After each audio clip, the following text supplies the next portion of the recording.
2007 Volkswagen Passat 2.0T. A lot of good information here. I used to drive a Ford. It was at the end I called it the 15-year Ford Focus frame failure. Well, this one here, this is the Farfignugan vehicle. So you see how that goes.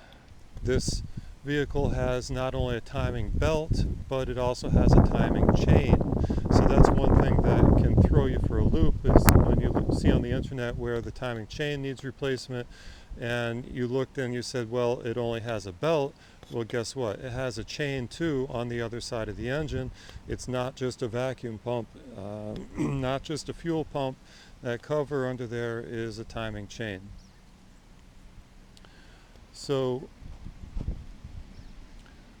if the chain breaks, if the tensioner wears out and causes the chain to fail, that can blow the motor.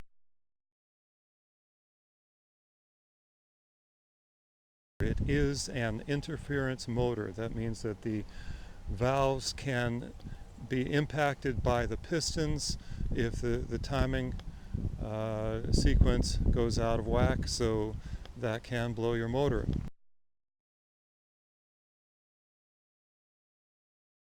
This was idling at the time, and I was fortunate it did not blow the motor. There was an interference situation. When I tried to hit the starter several times afterwards, you could hear the pinion gear engage the flywheel, but the motor would not turn over. So that was several times I impacted it with the starter. After rotating the engine,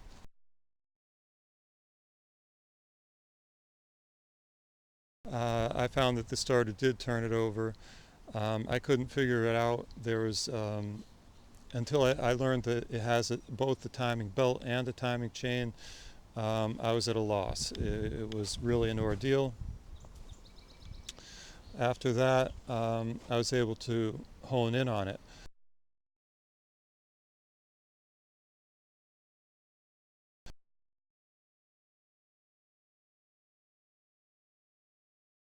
I'm going to show you a short clip of one diagnostic technique I used in determining what the problem was. What I did is I took the coils, the spark plug coils, out, and I inverted the harness and inserted the plugs in an inverted position, and connected those plugs to a ground wire with clothespins.